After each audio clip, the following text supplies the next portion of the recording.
Salam, selamat pagi Jemaat GKII Gunung Sinai Samarinda.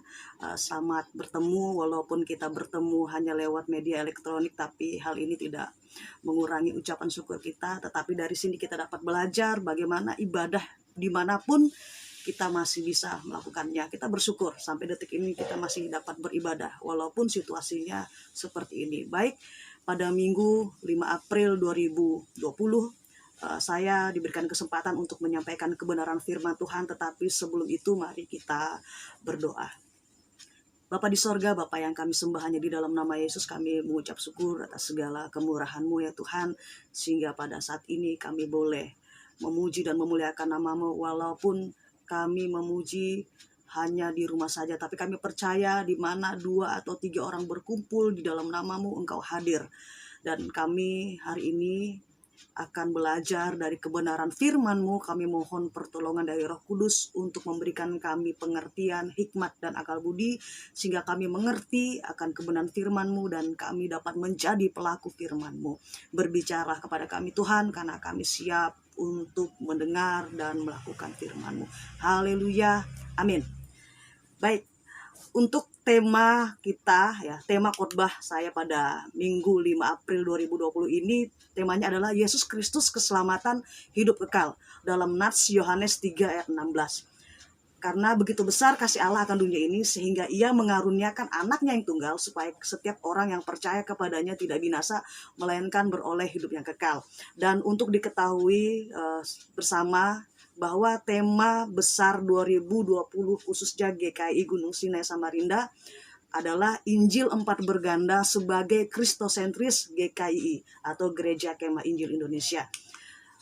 Oke, jadi jemaat Tuhan perlu ketahui bahwa kita memiliki standar kompetensi menggunakan dasar kompetensi dan indikator. Saya akan bacakan di sini hanya sebagai supaya tahu aja. Yang pertama, memahami dalam melaksanakan kehidupan kekristenan yang bersentralisasi pada gereja kristologi bagi Gereja Kemah Injil Indonesia.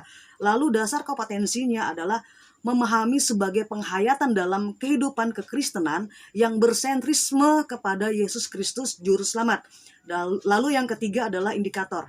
Indikator yang ketiga, maksudnya indikatornya ada 3. Jadi yang pertama, memahami kehidupan Kristen dalam pengertian terhadap konsistensi kepada Yesus Kristus Juru Selamat.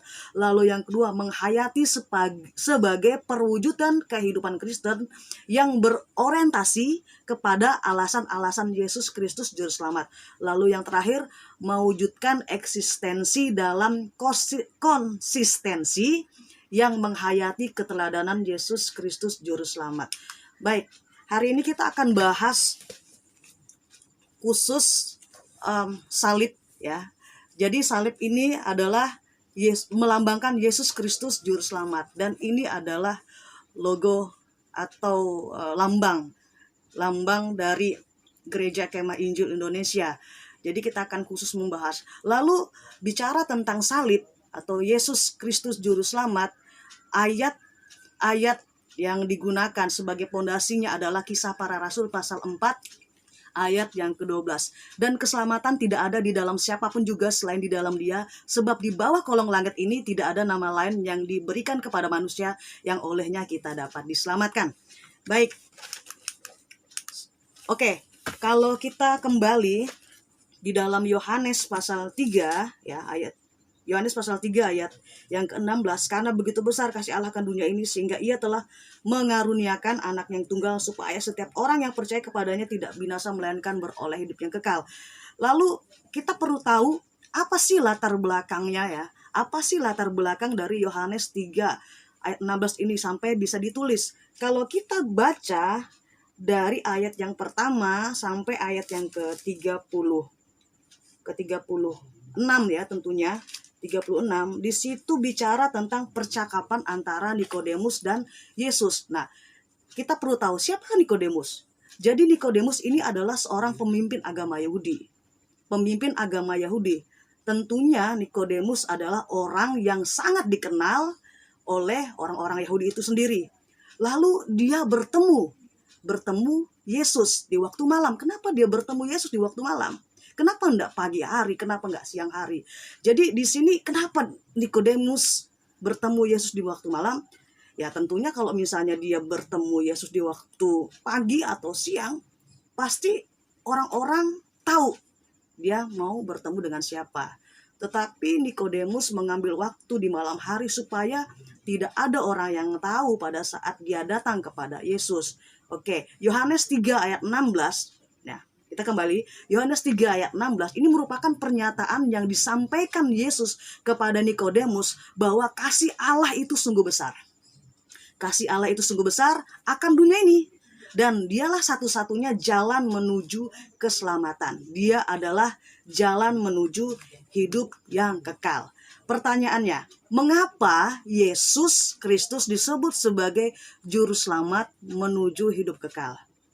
Mengapa Yesus Kristus disebut juru selamat menuju hidup yang kekal? Saya menemukan ada dua hal, ya. Yang pertama itu ada di ayat yang ke-13.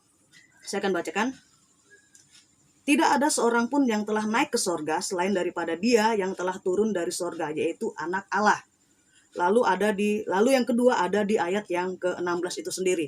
Baik, mengapa Yesus Kristus disebut sebagai juru selamat menuju hidup kekal? Yang pertama yang saya dapatkan adalah Yesus itu berasal dari sorga. Ya, Yesus itu berasal dari sorga. Kalau mau ke sorga, jalannya lewat siapa? Lewat Yesus. Nah itu dia. Pertama, Yesus itu berasal dari sorga. Lalu yang kedua, mengapa Yesus Kristus disebut sebagai juru selamat menuju hidup yang kekal? Yesus diutus untuk menyelamatkan dunia. Kita akan bahas yang pertama ya. Mengapa Yesus Kristus disebut sebagai juru selamat menuju hidup yang kekal? Yang pertama, Yesus berasal dari sorga. Ayat yang ke-13 yang baru saja kita baca. Kalau kita perhatikan ya, di dalam percakapannya Nikodemus ini, Yesus itu membicarakan banyak hal tentang sorga. Ya. Apa yang disampaikan Yesus itu bicara tentang seputar kerajaan Allah. Ya. Lalu di situ dikatakan juga dilahirkan kembali atau lahir baru. Lalu lahir dari roh di ayat yang ketiga sampai dengan ayat yang ketujuh. Nah, kerajaannya pun berasal dari sorga, bukan dari dunia ini. Ya. Kerajaannya itu dari sorga, bukan dari dunia. Lalu Yesus adalah anak manusia yang turun dari sorga. Bayangkan, Yesus adalah anak manusia yang turun dari sorga ya, untuk menyelamatkan manusia yang berdosa. Nah, Yesus berkata bahwa dia adalah roti hidup yang turun dari sorga. Yohanes pasal 6 ayat 15. Yesus itu adalah roti hidup. Ya, roti hidup. Ya, jadi Yesus Kristus datang ke dunia untuk membawa setiap orang percaya kemana? Ke sorga. Itu Yesus Kristus datang ke dunia untuk membawa setiap orang percaya datang ke sorga. Jadi yang pertama, Yesus itu berasal dari sorga. Ya, bukan dari dunia ini. Jadi kerajaannya juga dari sorga. Jadi apa yang disampaikan oleh Yesus itu tentang hal-hal sorgawi. Ya, bukan hal-hal duniawi. Kalau sudah bicara tentang hal-hal duniawi, kedagingan dan sebagainya, itu sangat bertentangan sekali ya. Ya, bertentangan karena yang Tuhan inginkan kita menjadi manusia rohani, ya, menjadi manusia yang tinggal di dalam Kristus Yesus. Nah, itu. Nah, kalau kita lihat di dalam ayat yang selanjutnya, di sini Yesus itu disamakan sebagai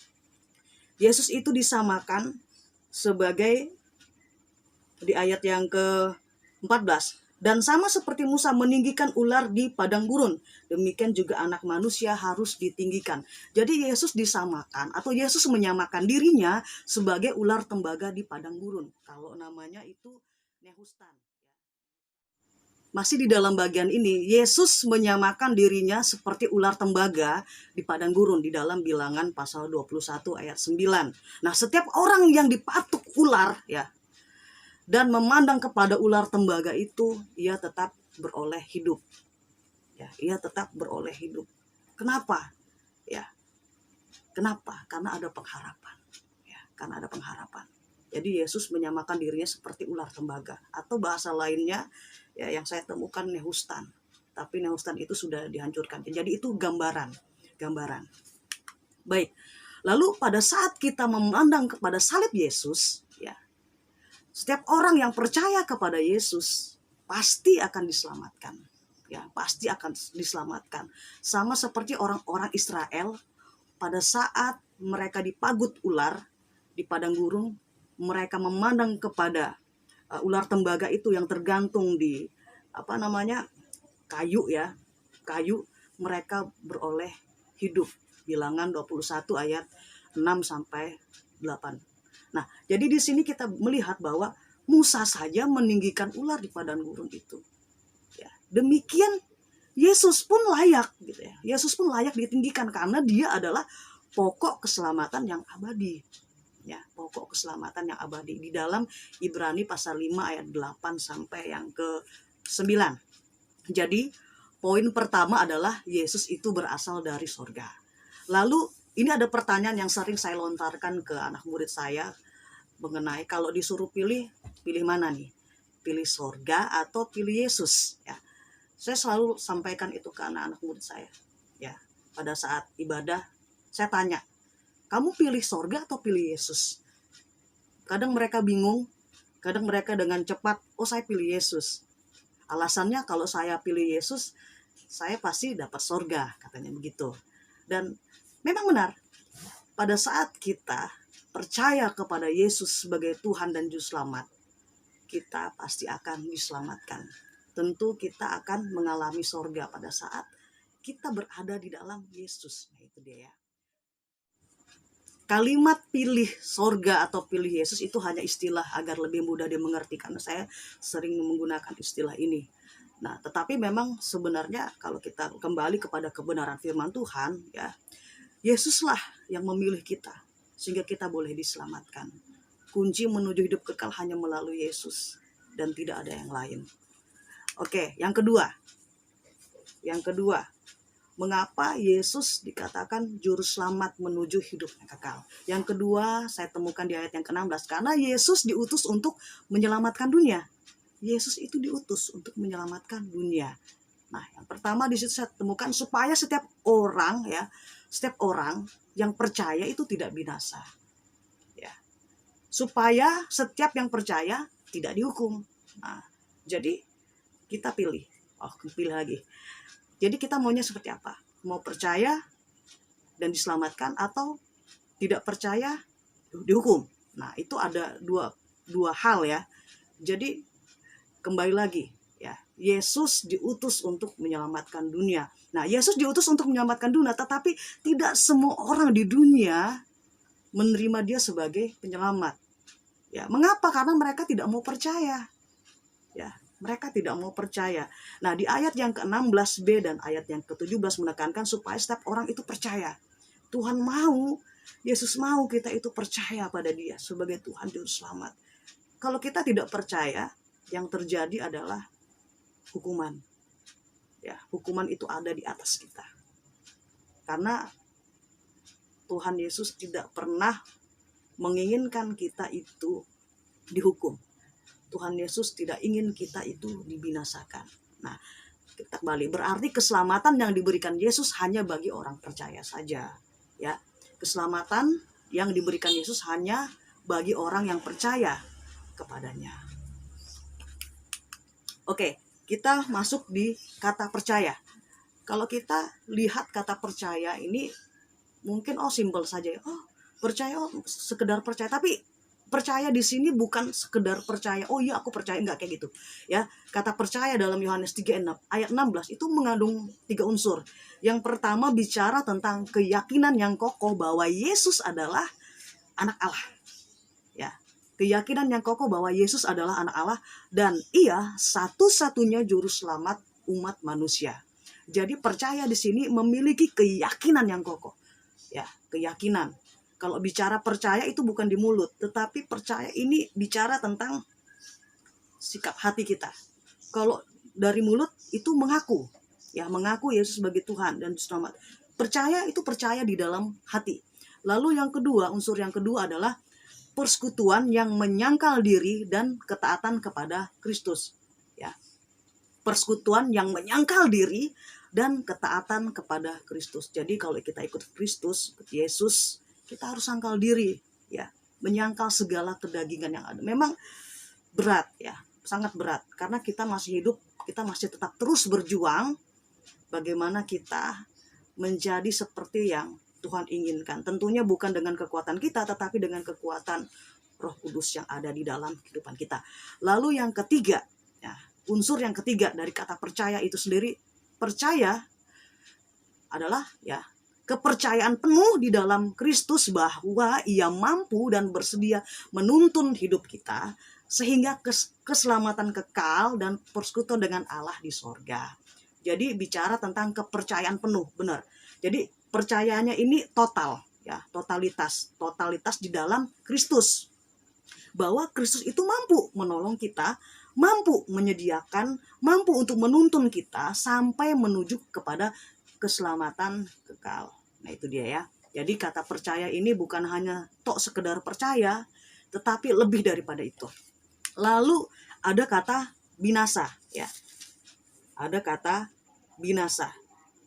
Supaya setiap orang yang percaya kepadanya tidak binasa. Apa sih binasa? Ya, binasa itu bukan bicara tentang pemusnahan ya, atau hilang tiba-tiba, enggak.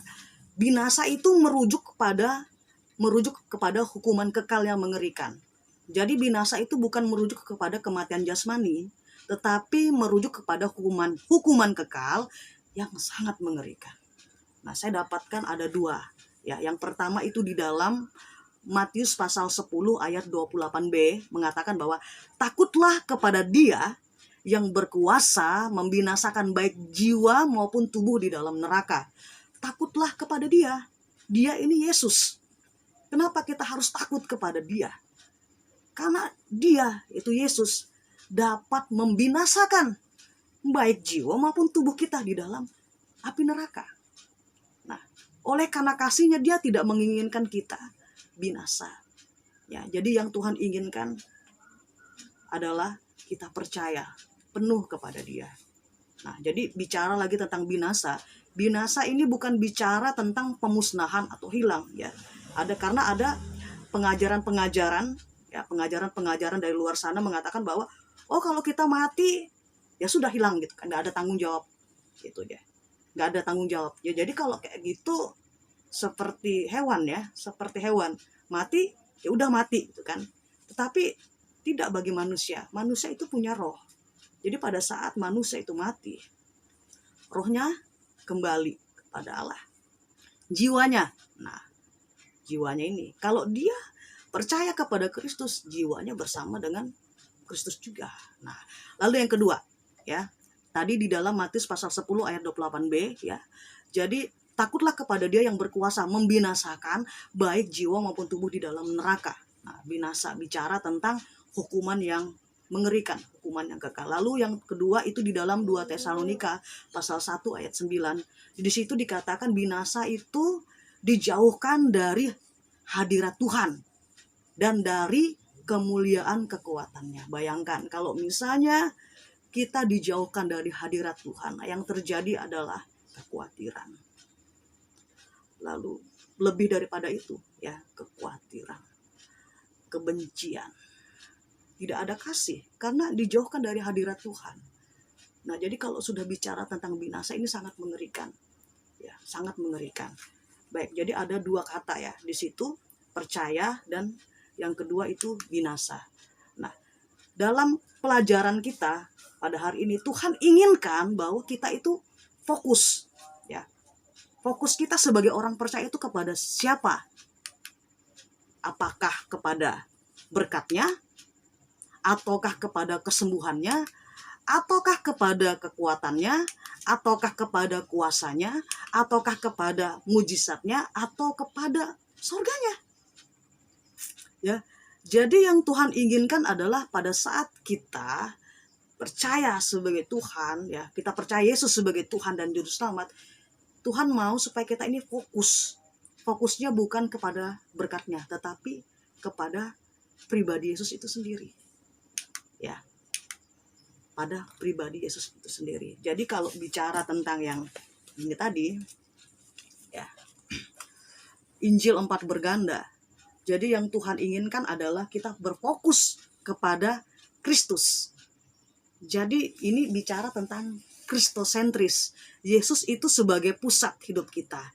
Jadi yang kita cari bukan kepada berkatnya, bukan kepada sorganya, mujizatnya, tetapi kepada Yesusnya, pribadi Yesus itu sendiri. Ya. Selanjutnya, kalau kita belajar dari satu lagu ya, Kemenangan Iman, saya sangat suka sekali di dalam nyanyian Kemenangan Iman nomor 106 tentang pribadi Yesus Kristus ya, bicara fokusnya ya. Judulnya nih, dapat Tuhan Yesus dapat semuanya ya, atau hanya Yesus ya, saya lupa juga. Jadi kalau di bait pertamanya itu dikatakan kayak gini lagunya, dulu yang ku cari yakni berkat-Mu. Lalu bait kedua muncul, sekarang yang ku rindu hanya Tuhanku. Dulu hal merasa yang ku inginlah, sekarang yang ku cinta firman sajalah. Dapat Tuhan Yesus, dapat semuanya, semua dalam Yesus, dan Yesus semuanya. Nah, ini kita bisa belajar dari A.B. Simpson. Ya, A.B. Simpson adalah tokoh besar, dia luar biasa sekali. Dialah yang ide tentang Injil 4 berganda ini dari A.B. Simpson. Tentunya ini merupakan Tuhan sendiri ya yang memberikan itu kepada A.B. Simpson, sehingga dia menggambarkan seutuhnya Injil 4 berganda ini berfokus kepada Yesusnya ya, pribadi Yesus itu sendiri. Jadi dulu yang ku cari berkatnya, tapi yang sekarang bukan berkatnya tetapi Yesusnya. Kalau dulu aku ingin merasa, tapi sekarang aku cinta pada firman-Nya dan sebagainya.